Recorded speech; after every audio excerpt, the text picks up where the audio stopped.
Olá pessoal, boa noite, canal Lightworkers, aqui com vocês.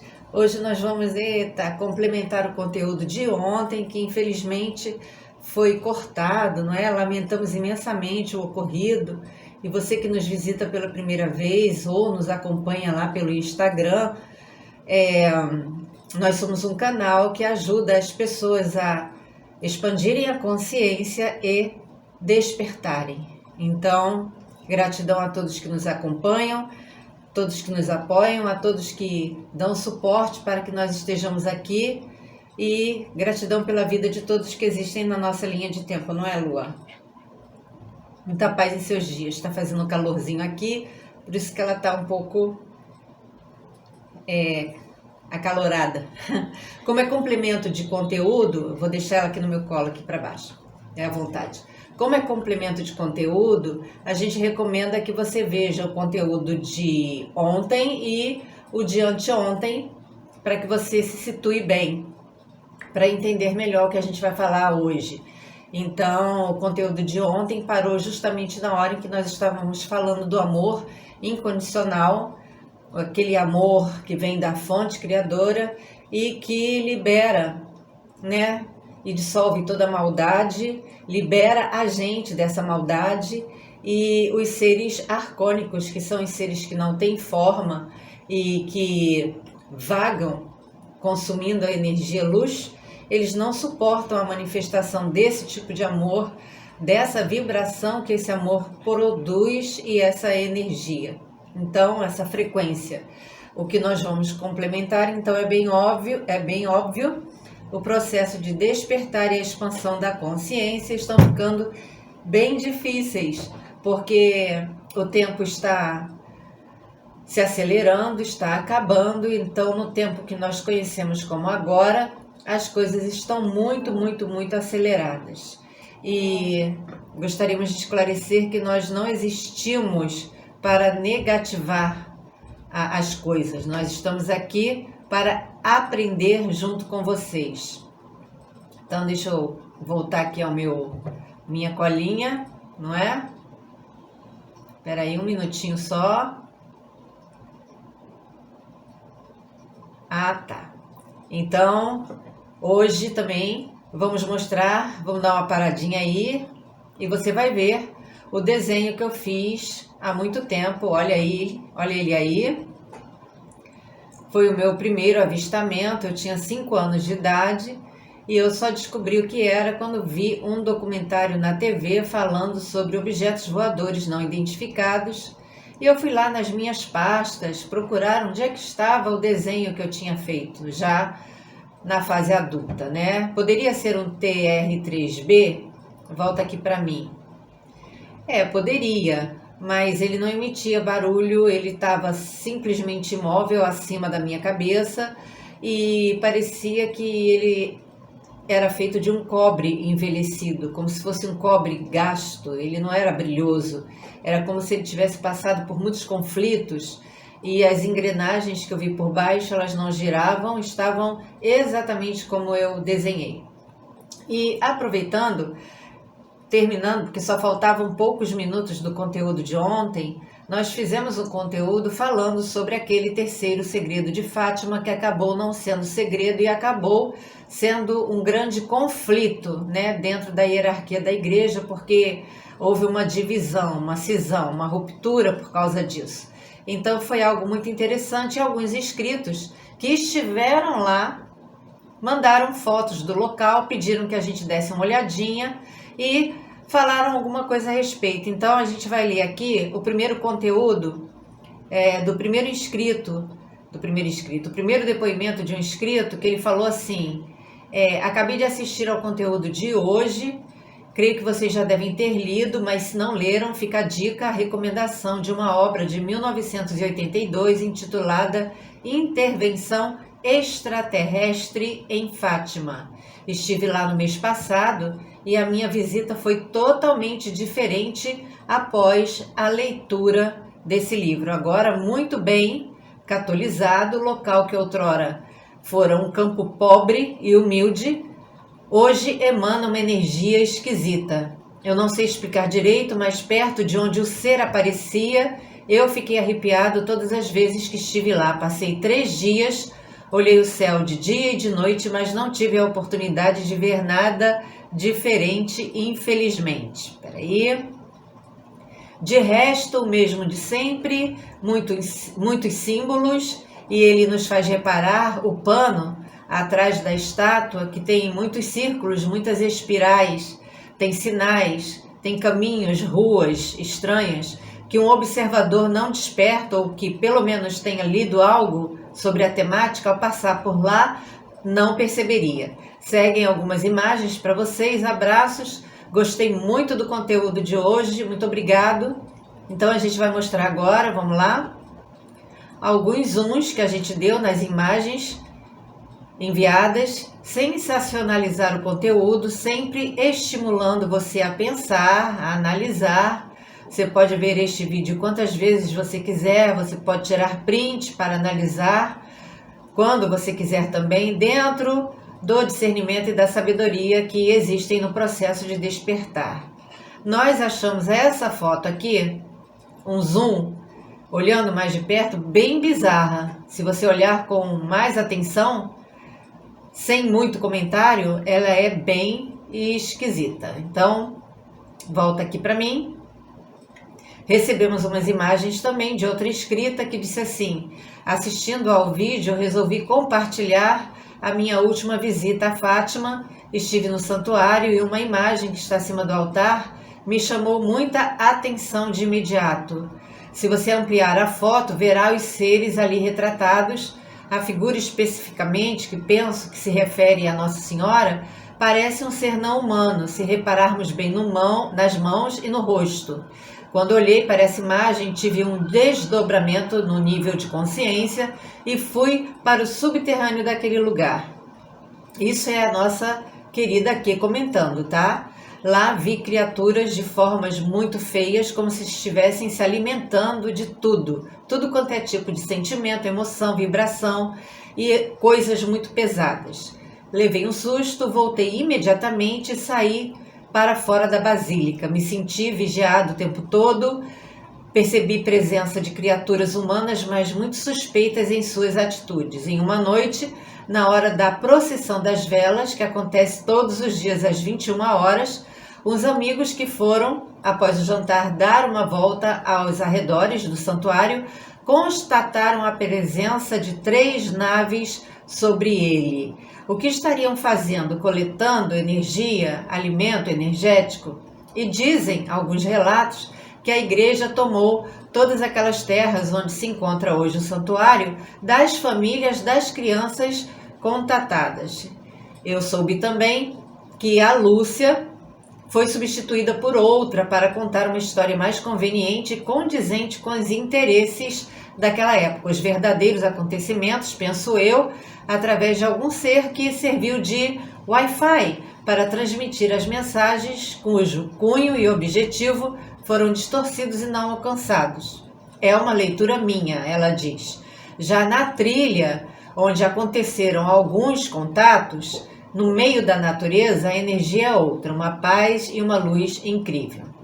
O interessante é que nós temos falado para vocês aqui no nosso conteúdo que aconteceriam coisas que iam distrair as pessoas dos seus processos na Terra e nos céus.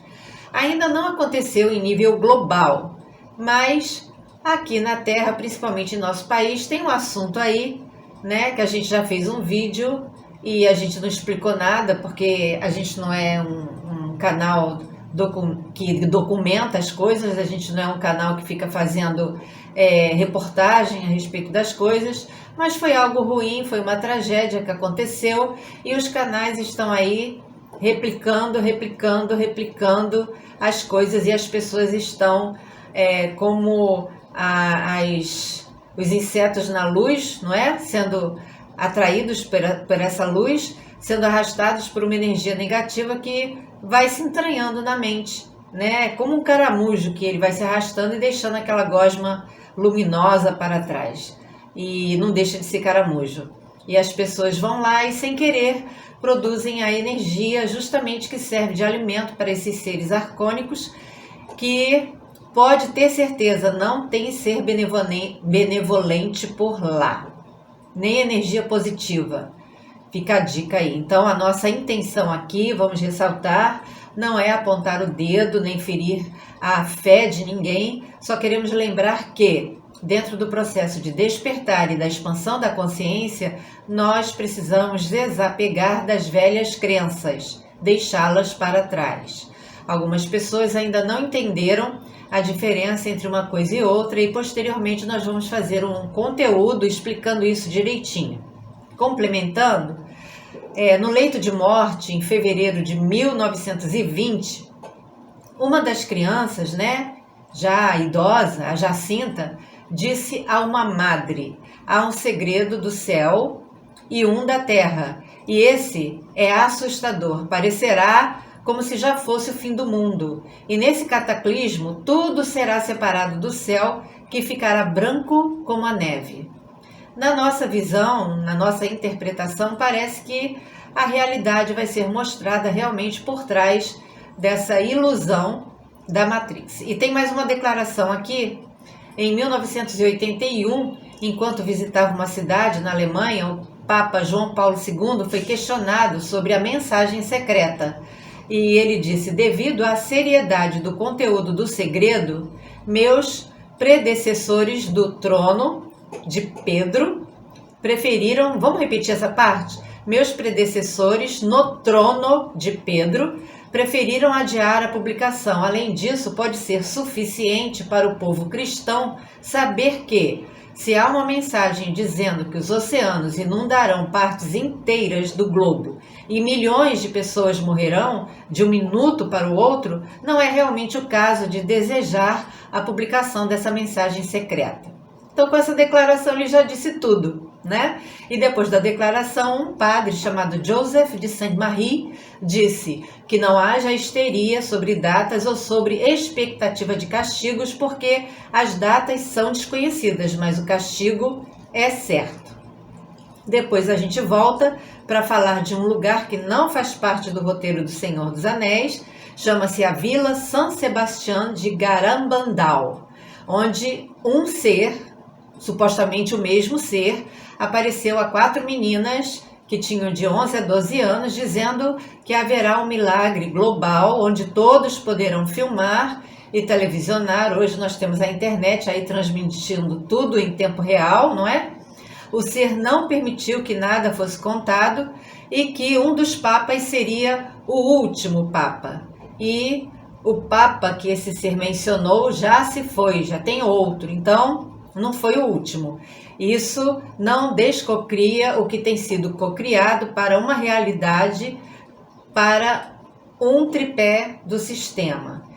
Também outro ser apareceu, também dizendo que era o mesmo ser, a mesma imagem. Apareceu uma freira japonesa em 1969, só que a freira, ela era surda, e ela ouviu uma voz dizendo: não tenha medo, venha comigo, e ela foi e viu raios brilhantes de luz e uma estátua que falou algumas coisas, suou e até chorou. E uma senhora em Nova York estava rezando e ouviu instruções dizendo que no dia do castigo, aquele dia que segue a noite, não olhe para o céu.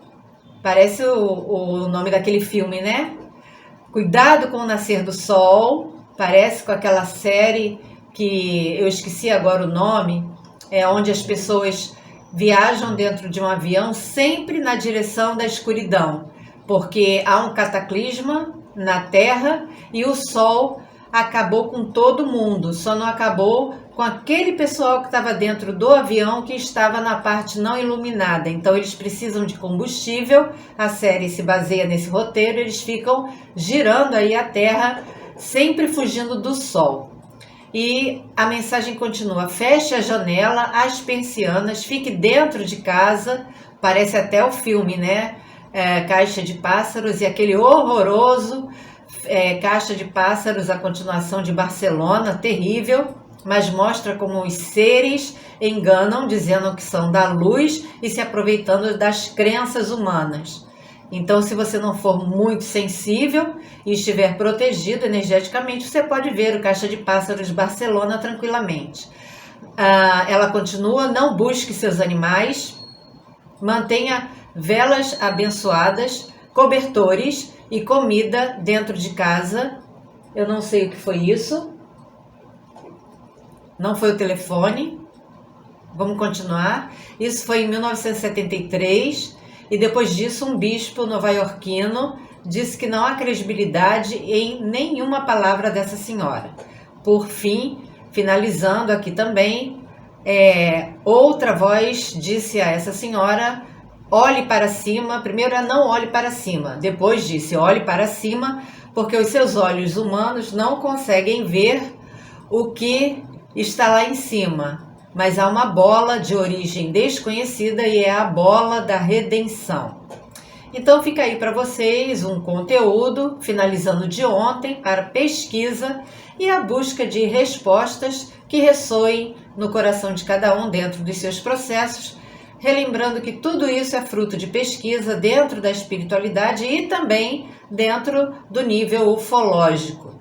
É claro que dentro dos nossos processos, muitos creem em muitas coisas, mas não aceitam que existem seres benevolentes, seres não terrenos, uns que nos ajudam, outros que nos dificultam a vida e que nós precisamos acordar, despertar para ver o que realmente os nossos olhos tridimensionais não conseguem ver e aquilo que a nossa mente não consegue compreender através da expansão da consciência, nós percebemos e nos preparamos para um evento cósmico que será uma ascensão consciente do planeta Terra para uma outra dimensão. Então, são muitas mensagens proferidas então em vários lugares para muitas pessoas em datas diferentes e geraram conflito entre cardeais, entre padres, entre bispos, até entre os que sentam no trono de Pedro e aqueles que estão na mais alta hierarquia acima desse trono. Então a gente fica por aqui, não é? Convidando você para continuar conosco se você desejar. Gratidão pelo apoio, pelo suporte, pela ajuda que muitos têm nos enviado de outra forma. E a partir de amanhã nós continuaremos dando seguimento aos conteúdos que surgirem para a gente. Meu pai, olha como é que está essa criatura depois que quase dormiu aqui, ó. Meu amor, vamos ajeitar aqui o cabelinho, né? Tá todo mundo olhando para você, né? É isso aí, pessoal. Muita paz, muito amor, muita sabedoria e discernimento e principalmente muita da verdadeira luz. Até amanhã. Tchau, tchau.